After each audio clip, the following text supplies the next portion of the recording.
বিসমিল্লাহির রহমানির রহিম। আসসালামু আলাইকুম বন্ধুরা, কেমন আছো? আশা করি ভালো আছো। আমি আল্লাহর রহমতে অনেক ভালো আছি। তো শুরুতে দেখাচ্ছি ভর্তা। তো এটি হচ্ছে কাঁঠাল বিচি ভর্তা। তো এই কাঁঠাল বিচি ভর্তা আমি বাটনায় পিষে স্পেশালভাবে ভর্তাটি বানিয়েছি। তো সে ঝাঁকানাকা ভর্তাটি অবশ্যই দেখতে হলে কিন্তু পুরোটা ভিডিও দেখতে হবে। তো একটা লাইক দিয়ে পুরোটা ভিডিও দেখো। আর আমি কীভাবে কাঁঠাল বিচিগুলো এত টেস্টি এতই আমি করে ভর্তা বানিয়েছি সেটাই তোমাদের সাথে শেয়ার করব। তো দেখো ভর্তাগুলি কীভাবে বানিয়েছি। প্রথম আমি এই যে এখানে এতটা কাঁঠাল বিচি নিয়েছি। অফ ক্যামেরায় কিন্তু আমি এই কাঁঠাল বিচিগুলো ভালো করে চোখলা পরিষ্কার করে তারপরে একটু পিষে নিয়েছি, যেহেতু ভর্তা বানাবো। ভর্তা সহজেই সিদ্ধ হয়ে যাবে। তো কারা কারা কাঁঠাল বিচি ভর্তা খাও অবশ্যই বলবে। তারপর দেখো এখানে অনেকগুলো বিচিগুলো কিন্তু এটা পাকা কাঁঠালের বিচি।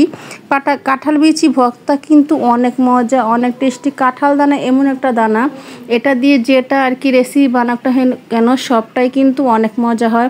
যেমন কাঁঠাল বিচি শুটকিটাও কিন্তু অনেক মজা। কাঁঠাল বিচি দিয়ে গরুর মাংস, মুরগির মাংস, খাসির মাংস, হাঁসের মাংস সবই মজা হয়।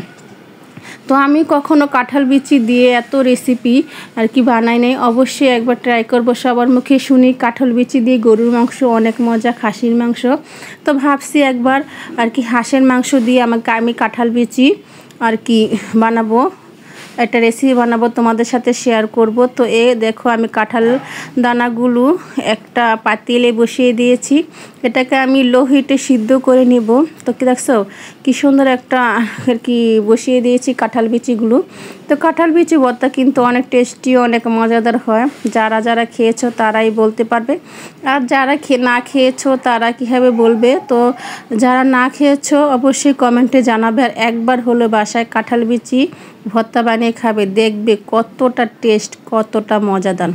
তো ঢেকে দিলাম প্রায় 20 মিনিটের মতো।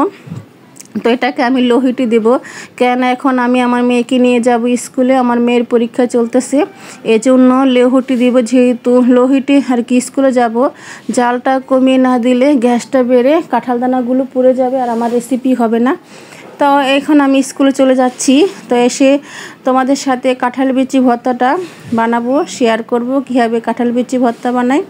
তো তোমরা আমার সাথেই থাকো, আমি স্কুলে যেতেছি, তোমরা আমার সাথে থাকো। তারপরে যে অফ ক্যামেরায় আমি স্কুল থেকে চলে আসলাম। তো দেখছো কি সুন্দর হয়েছে কাঁঠাল বিচিগুলো। প্রত্যেকটা কাঁঠাল বিচি কিন্তু সিদ্ধ হয়ে গেছে। দেখছো কি সুন্দর সিদ্ধ হয়ে গেছে, গলে গেছে। এটাকে পাটায় পিষেও ভর্তা বানাতে পারে, কিন্তু এটাকে আমি আজকে বানাবো বাটনা। তো কার কার বাটনা আছে অবশ্যই কমেন্টে জানাবে। এই বাটনাটা আমাকে এনে দিয়েছিল অনেক আগে। তো বাটনাটা এখন আমি রেখে দিয়েছি, আজকে আবার বাটনাটা আমি বের করছি, যেহেতু আমি ভর্তা বানাবো স্পেশাল কাঁঠাল বিচি ভর্তা বাটনায় পিষে, সেই জন্য বাটনাটা আমি নামিয়েছিলাম। তো দেখো পাশের বাড়ির মানুষের মনে কত সুখ, তারা শুধু গানই বাজাইতেছে, এত গান বাজায়। আর আমার এখানে বয়স দিতে অনেক কষ্ট হইতেছে। তো মানুষে কি বলবো, যার বাড়ি সে গান বাজাইতেছে, আমার তো বলার কিছু নেই। এই দেখো তারপরে এই যে এখন আমি একটা গোটা রসুন আর শুকনো মরিচ ভালো করে ভেজে নেব। এটা হচ্ছে কায়ন মরিচ। আর কাঁঠাল বিচি ভর্তা কিন্তু জাল অনেক কম দেন, কেননা কাঁঠাল বিচি ভর্তা জাল হলে সেটা আর খাওয়া যায় না। দেখছো মরিচগুলো কি সুন্দর লাল লাল করে ভেজে নিলাম। তো খুব সুন্দর করে আমি মরিচগুলো ভাজতেছি আর ভয় পাইতেছি একটা মরিচ নিয়ে আমার গায়ে ছিটে আসে।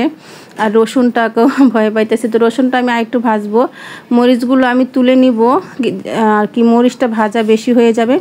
আর এই দেখছো বাটনাটা কিন্তু খুবই সুন্দর। এখন আমি বাটনায় ভর্তাগুলো বানাবো, এখন দিয়ে দেব।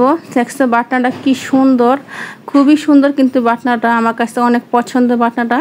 তো বাটনা ঠিক করে বসাবার জন্য আমি একটু ওই পাশ নিচ্ছি, আবার এই পাশ নিচ্ছি। এখন ঠিকঠাকভাবে বাটনাটা বসে গেছে। এখন এখানে দিয়ে দিব শুকনো মরিচ দিব, তারপরে দিব রসুন, তারপরে দিব হচ্ছে স্বাদ মতো লবণ। তো কারা কারা বাটনায় ভর্তা বানাও অবশ্যই আমাকে কমেন্টে জানাবে। এই বাটনায় কিন্তু সব ভর্তা বানানো যায়, আদা রসুন পিষণ যায়, তারপরে মরিচ হলদি সব করা যায়। কিন্তু আমি শুধু ভর্তা বানাই, কেননা আমি হলদি মরিচ সব তো ওগুলো ভাঙ্গাই আর আদা রসুন ব্লেন্ডারে করি।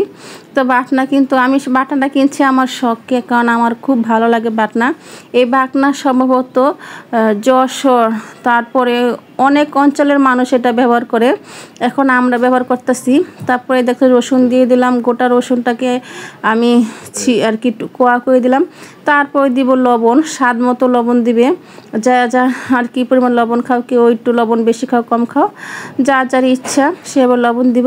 তো লবণ দেখছো বাটনা আমি কী সুন্দর করে পিষে নিচ্ছি, খুব সুন্দর করে কলম পিষা হয়, একেবারে পাটার মতো হয়, খুব সুন্দর লাগে বাটনার ভর্তা।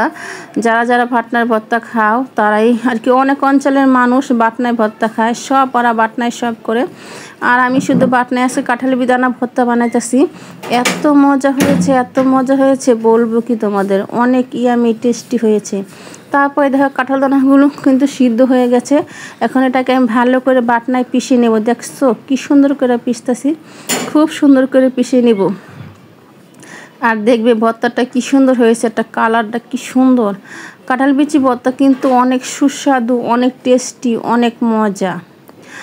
তারপরে হচ্ছে বাটনায় খুব সুন্দর করে ভর্তা বানাইতেছি মনের সুখে। আজকে কাঁঠাল বিচি ভর্তা দিয়ে ভাত খাবো। আরও রান্না করেছি মুরগির লেগ পিস আর হচ্ছে লাউ দিয়ে চিংড়ি মাছ।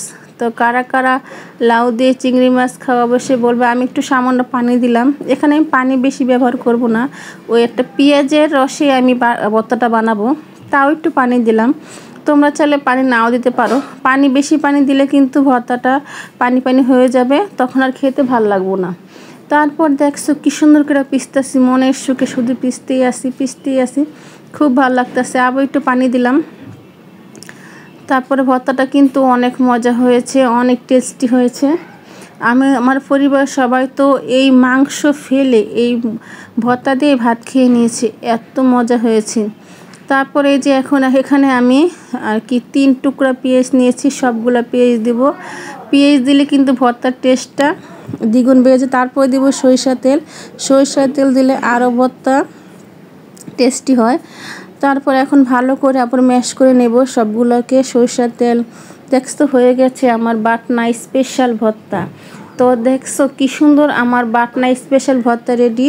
তো ভর্তাগুলো কিন্তু অনেক টেস্টি হয়েছে, আর দেখছো কি সুন্দর দেখাচ্ছে। আমি আবার এটাকে একটু সাজিয়েছি, খুব সুন্দর লাগতেছে চারপাশে আর কি মরিচ আর মাঝখানে ভর্তা, কি সুন্দর দেখাচ্ছে, একটা সূর্যমুখী ফুল, খুব সুন্দর। আমার কাছে অনেক ভালো লাগতেছে, তোমাদের কাছে অবশ্যই ভালো লাগবে, আমি সবার কাছে এটাই আশা করি। তো কারা কারা আমার ভিডিওটা দেখেছো অবশ্যই কমেন্টে জানাবে। তো ভিডিওটা দেখার জন্য সবাইকে অসংখ্য ধন্যবাদ। তোমরা সবাই ভালো থেকো, আর বেশি বেশি করে আমার এই সূর্যমুখী ফুলের ভর্তাটা দেখো। আর সবাইকে বলতেছি সবাই ভালো থেকো। আর একটু তোমাদের একটু টেস্ট করে দেখাচ্ছি কেমন হচ্ছে। অনেক মজা হচ্ছে, খেয়ে বসলাম, অনেক সুস্বাদু হয়েছিল। সবাইকে আল্লাহ হাফেজ।